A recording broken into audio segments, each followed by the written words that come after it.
Hi guys, welcome back to my channel Taste of Northeast and Entertainment.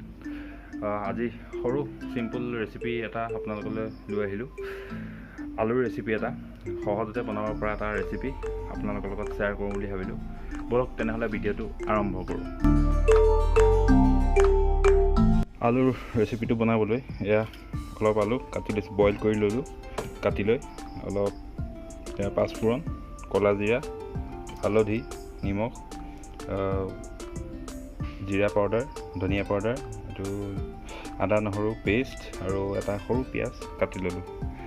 বলক তেনেহ'লে এতিয়া বনোৱাখিনি গৰম হ'ল। প্ৰথমে ক'লা জিৰাখিনি দি দিলোঁ। ল' ফ্লেমত আছে গেছ।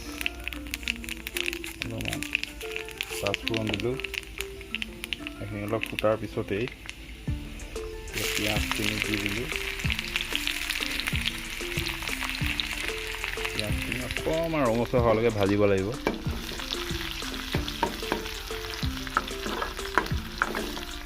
পিঁয়াজখিনি অলপ ৰঙচুৱা হৈছে, এতিয়া অলপ হালধি এড কৰিলোঁ।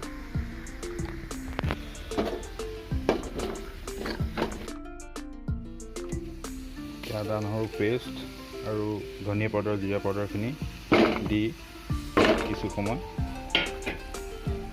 মছলাখিনি ভাজি ল'ব লাগিব।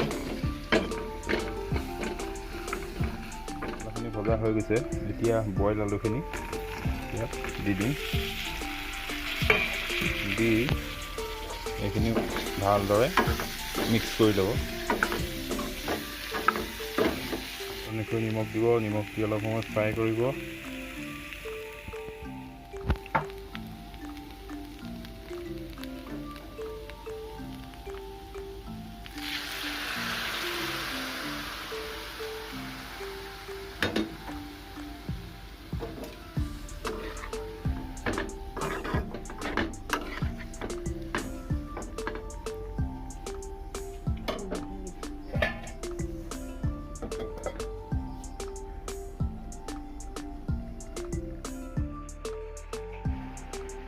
সো গাইজ, আজি ভিডিঅ'টো চাই কেনেকুৱা পালে কমেণ্ট কৰি জনাব। লগতে মোৰ চেনেলটো ছাবস্ক্ৰাইব কৰি দিব আৰু চাই থাকিব taste of north east and entertainment. Thank U.